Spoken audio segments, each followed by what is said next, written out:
सूरज पर हुकूमत। एक रोज मकाम सहबा में हुजूर अकरम सल्लल्लाहु अलैहि वसल्लम ने नमाज ज़ुहर अदा की और फिर हजरत अली रज़ियल्लाहु अन्हु को किसी काम के लिए रवाना फरमाया। हजरत अली करमल्लाहु वजहुल करीम के वापस आने तक हुजूर अकरम सल्लल्लाहु अलैहि वसल्लम ने नमाज असर भी अदा फरमा ली। जब हजरत अली वापस आए तो आपकी आगोश में अपना सर मुबारक रखकर हुजूर अकरम सल्लल्लाहु अलैहि वसल्लम सो गए। हजरत अली ने अभी नमाज असर अदा न की थी। उधर सूरज को देखा तो गुरूब होने वाला था। हजरत अली सोचने लगे, इधर रसूल खुदा आराम फरमा रहे हैं और उधर नमाज खुदा का वक्त हो रहा है। रसूल खुदा का ख्याल रखूं तो नमाज जाती है और नमाज का ख्याल रखूं तो रसूल खुदा की नींद में खलल वाक़ई होती है। करूं तो क्या करूं?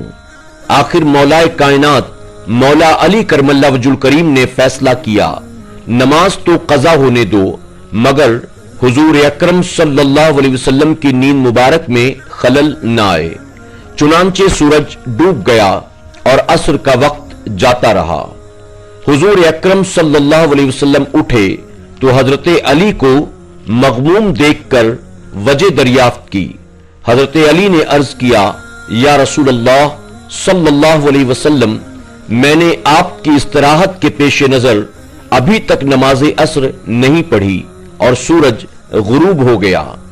हुजूर अकरम सल्लल्लाहु अलैहि वसल्लम ने फरमाया, तो गम किस बात का, लो अभी सूरज वापस आता है, फिर उसी मकाम पर आकर रुकता है जहां वक्त असर होता है। चुनांचे हुजूर अकरम सल्लल्लाहु अलैहि वसल्लम ने दुआ फरमाई तो गुरूब शुदा सूरज फिर निकला और उल्टे कदम उसी जगह आकर ठहर गया जहां असर का वक्त होता है। हजरत अली करमल्लाहु वजहुल करीम ने उठकर असर की नमाज पढ़ी तो सूरज गुरूब हो गया। सुभानअल्लाह।